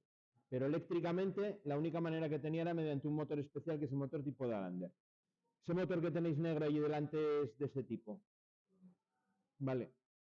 Tiene 6 bornes accesibles igualmente. Si no tiene accesibles los 12 que tendría, ¿no? Por la división de mitades, porque tiene ya una serie de conexiones externas que me permiten hacer esas dos conexiones. Trabajaremos con él en segundo también, haremos un arranque de Dalander para que veáis cómo va y cómo puedo variar la velocidad con ese tipo de motor. Y luego el resto de técnicas que puedo emplear son atacando la frecuencia. Una ventaja que tiene este motor con las curvas que habíamos visto antes es que es muy estable en cuanto a velocidad. Si vemos la curva de par esta que tengo aquí, esta parte de la derecha de la curva donde funciona el motor tiene una pendiente muy grande. Es decir, si yo varío el punto de funcionamiento, la variación en la horizontal va a ser muy estrecha, muy pequeña. Casi no la voy a notar. Se notaba, porque por ejemplo antiguamente en los ascensores, cuando utilizaban arrancadores de estos tradicionales, si el ascensor iba muy cargado o iba poco cargado, por la propia inercia que llevaba cuando daban el sensor, ¿no?, que lo frenaba, si iba más cargado recorría menos distancia, si iba menos cargado recorría más. Y había a veces un pequeño escalón en la cabina respecto al piso, ¿no?, a la planta. Hoy en día ya con los variadores, que es lo que se utiliza en ascensores, eso ya no existe. Pero bueno, antiguamente se notaba. De todas maneras, es una máquina muy constante en velocidad, lo cual pues está bien. Está bien porque si tú le metes carga no se te frena mucho, y eso es bueno. Lo que pasa es que para variar la velocidad pues no me da opciones. O bien el número de pares de polos o jugar, ya os digo, con la frecuencia. Con un variador de velocidad precisamente lo que hago es variar la frecuencia. Electrónicamente voy a conseguir alimentar el motor con una onda de frecuencia variable que le va a dar la misma sensación de estar alimentado con un sistema trifásico de tensiones al motor, con lo cual se va a comportar de una manera muy similar. Os digo que le va a dar la sensación porque realmente con variador de frecuencia yo alimento el motor con pulsos de corriente continua, pero que tienen una duración variable que da como resultado una corriente senoidal casi en el motor, que al final es lo que me interesa. Una corriente senoidal con un campo magnético senoidal también, etcétera, etcétera. Vale, ahí tenéis en un esquema pues las dos opciones que tengo, ¿no? Variación de número de pares de polos o variaciones de frecuencia. Ahí os pone la primera, que sería el motor de Alander con la conexión que os decía, bien en triángulo o bien en doble estrella, que es la más típica. ¿Vale? Y cómo varío el número de pares de polos. Si vemos los sentidos, bueno, el gráfico del devanado es un poco más complejo de analizar. Si veis los sentidos en los que pasarían las corrientes y por tanto van a inducir los campos magnéticos, se ve que en la de arriba, en el triángulo, pues tengo el doble, ¿no?, de polos. La manera en la que va cambiando el sentido de la intensidad me hace cambiar el sentido del campo magnético. Vale, era ese gráfico que en el vídeo anterior salía cuando desplegaba las bobinas. ¿Vale? La conexión doble estrella, que es la que tenéis debajo, es la que me daría dos polos a máxima velocidad, y cuando lo conecto en triángulo tendría 4 polos, tendría la mitad de velocidad, las 1500 revoluciones. ¿Vale? Mientras más polos tenga, más despacio va a ir, mientras menos polos tenga, más rápido va a ir. Fijaros que cómo estarían, bueno, ahí os lo dibuja sobre la bornera, pero aquí no tendría sentido hacerlo directamente sobre la bornera. Tener un motor doble velocidad para tenerlo en una velocidad fija no tiene sentido. Pero si lo quisiera hacer sería conectando así. Si pongo las placas en los unos, tendría la velocidad más rápida. Si no le pongo ninguna placa, tendría la velocidad más lenta. Vale, en este caso. La gracia está hacerlo externamente con contactores para poder tener, mediante mando manual, por ejemplo, pues las dos velocidades disponibles, ¿no? Si yo necesito solo un motor que solo gira 1500, pues me cojo un motor de 2 pares de polos y que es más sencillo en cuanto a la ejecución, más barato, por tanto, y lo soluciono.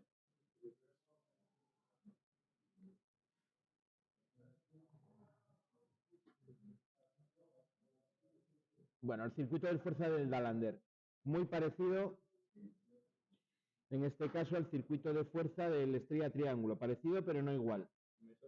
¿Vale?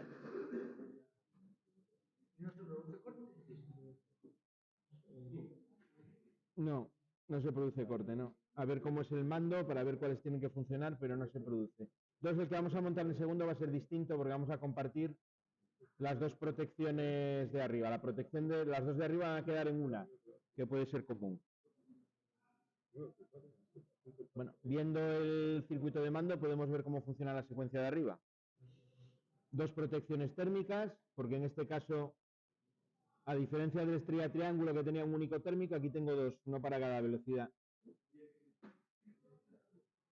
Cuando conecto el S4, estoy conectando el 1,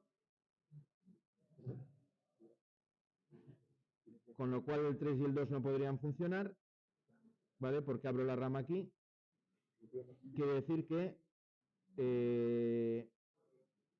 una primera conexión es solamente conectando el 1, ¿vale? Sería uno de los dos funcionamientos. En este caso sería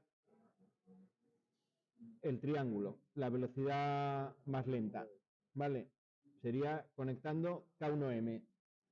Alimento por aquí, por las conexiones internas que tiene, el motor está cerrado, está conectado en triángulo, no necesito las placas, por eso no tengo nada aquí, ¿vale? Simplemente lo alimento por aquí, para la conexión más lenta. La conexión rápida sería meter el 2 y el 3. Si le doy aquí el S5, conectaría el 2 y el 3 conjuntamente, ¿no? El 2 que va con el 3. Y realimento con uno de ellos. El 2 no parte, es el que no parte el 3. Claro, sí, sí, sí. Tiene una dependencia de uno a otro. El 3 es el que te cierra la estrella y el 2 te conectaría ahí la otra parte, ¿no? De la estrella. Claro, y ahí estaría con la doble estrella. La doble estrella, exactamente, sí. Es un circuito de mando más sencillo que el de la estrella triángulo porque, bueno, funciona uno, funcionan los otros dos. No hay esa secuencia. En este caso, fijaros que sin pasar por paro, con S4 y S5 puedo cambiar de velocidad directamente. Tiene la misma conexión del cerrado en serie con el contrario, ¿no? Para poder cambiar de velocidad simplemente dando S4 o S5.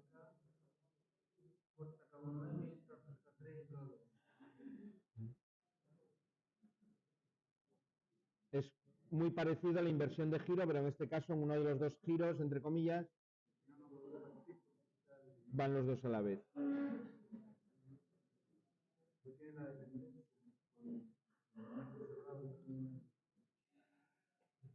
Bueno, y finalmente los variadores, simplemente para que os suene cómo funciona un variador. Ya os digo que esto en segundo lo trabajamos bastante más. El método más eficiente os dice que utilizamos hoy en día para poder regular la velocidad es el de los variadores de frecuencia. Entramos en el campo de la electrónica de potencia porque ya no estamos en dispositivos eléctricos, sino en dispositivos electrónicos. Voy a tener unos transistores de potencia que lo que van a hacer es ir cortando, troceando la corriente y alimentando los motores de tal manera que yo pueda variar la frecuencia, variar la amplitud, jugar con la tensión también, porque aquí ahora voy a jugar con todos los parámetros disponibles del motor. Ventajas que tienen, no se requiere un motor especial, me vale cualquier motor de jaula de ardilla, hay variadores hoy en día para cualquier potencia de motor, permiten ahorrar potencia, es una de las razones que llevan a su utilización es el ahorro de potencia. Puedo hacer que el motor en un determinado modo de funcionamiento gire más despacio, consumiendo la potencia correspondiente a esa velocidad más lenta.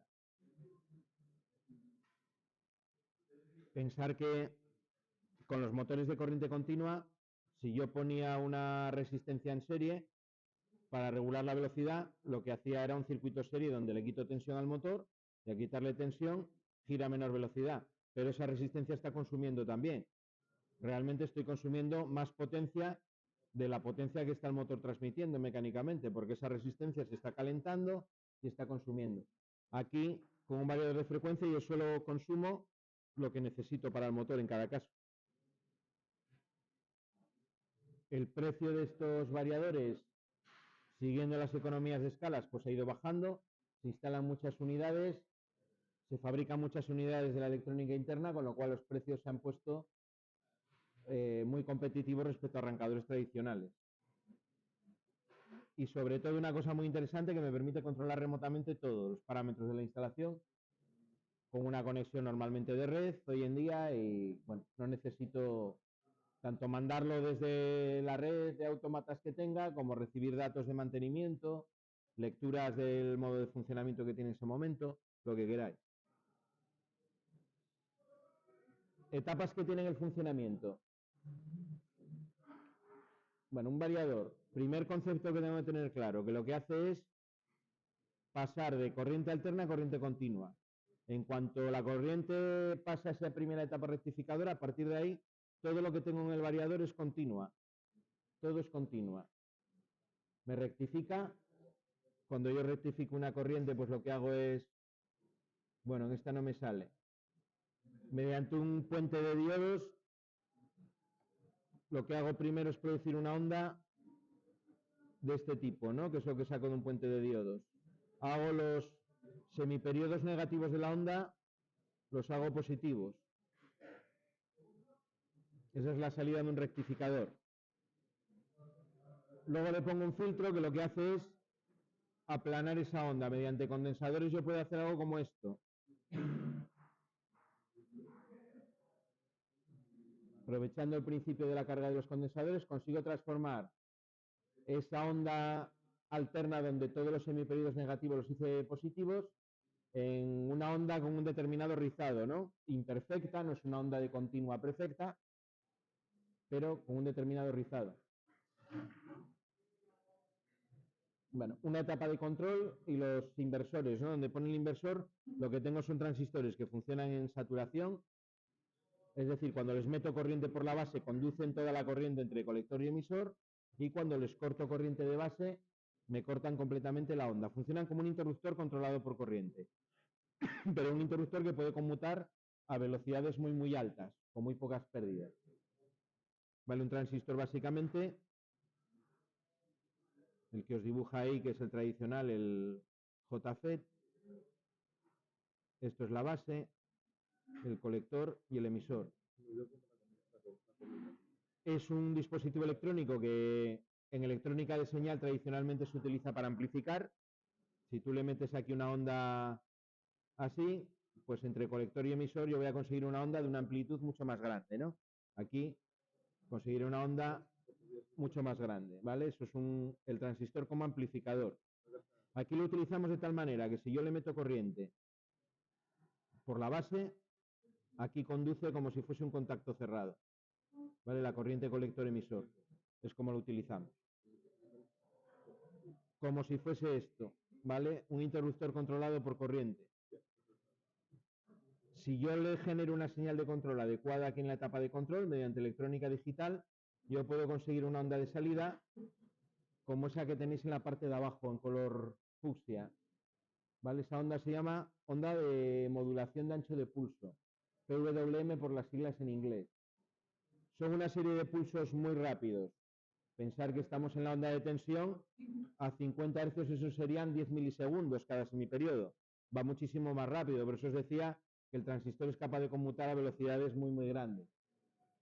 Son unos pequeños pulsos más estrechos a medida que me acerco a los valores cero de la onda y más separados y más anchos en el medio, ¿vale?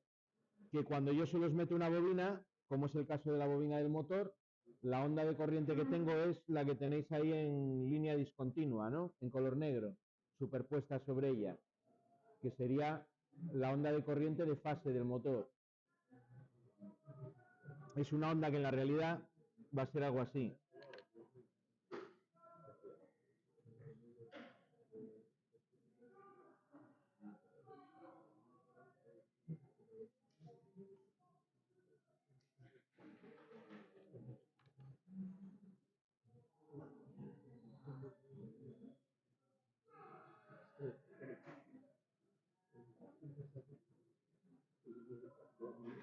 Yo estoy alimentando con una onda de tensión que son así pequeños pulsos que se van sucediendo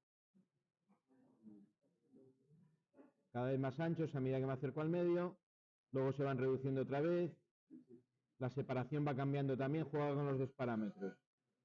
Luego cambiarían de sentido, ¿vale? El efecto que produce en la bobina sería que aquí se empieza a cargar, luego se descarga la corriente, va haciendo algo así, ¿no?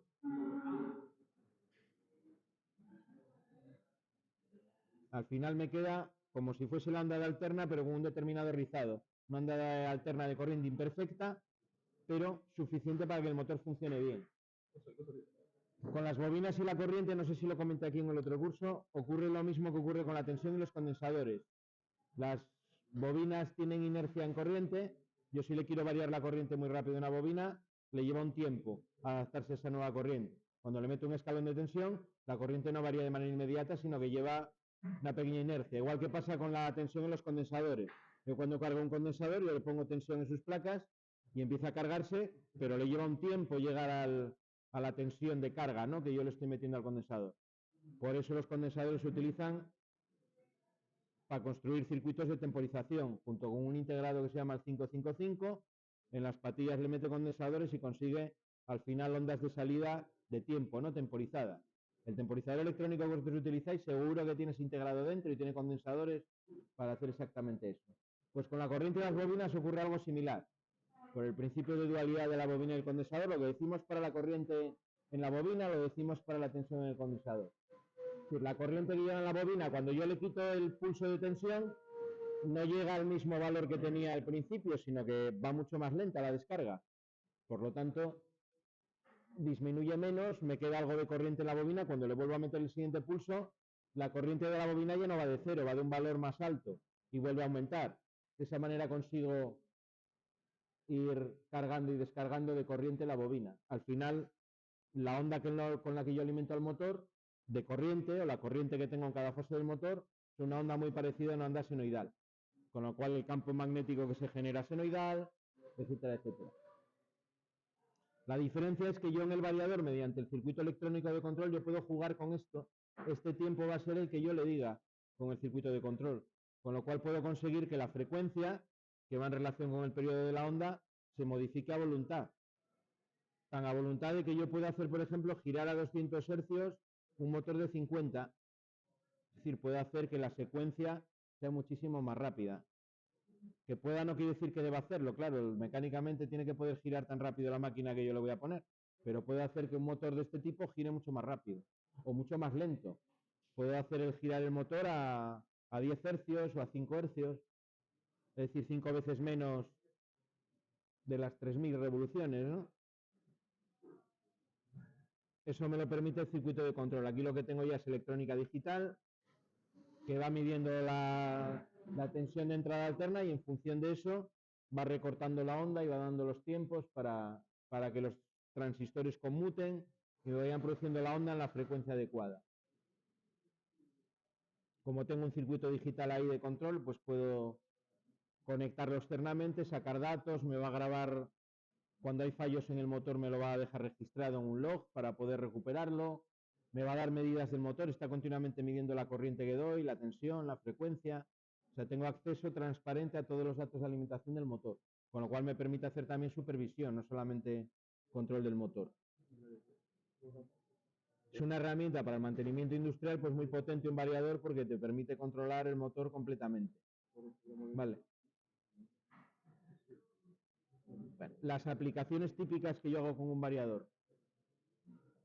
Aceleración controlada, lo mismo que en un arrancador estático. Puedo hacer que arranque en el tiempo que yo quiera y de manera progresiva, la velocidad, completamente lineal y proporcional. Variar la velocidad con un potenciómetro manualmente o mediante un autómata a unos escalones determinados o de manera continua, si me hiciese falta. Es lo que llama regulación de velocidad. Deceleración controlada, puedo hacer que frene en un determinado tiempo. Puedo utilizarlo para hacer un frenado forzado del motor, un frenado por inyección de corriente continua. Al igual que estaba alimentando con una onda de estos de tren de pulsos regulada, puedo convertir el estator en un imán permanente y hacer que el rotor se frene. Necesito conectarle al variador unas resistencias para disipar el calor que se produce en los devanados del motor, pero se puede hacer.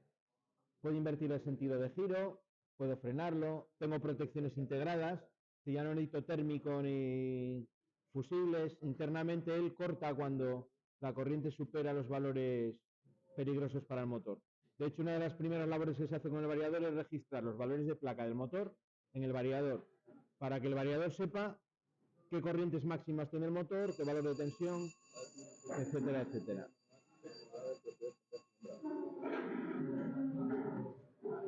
Pues hasta aquí.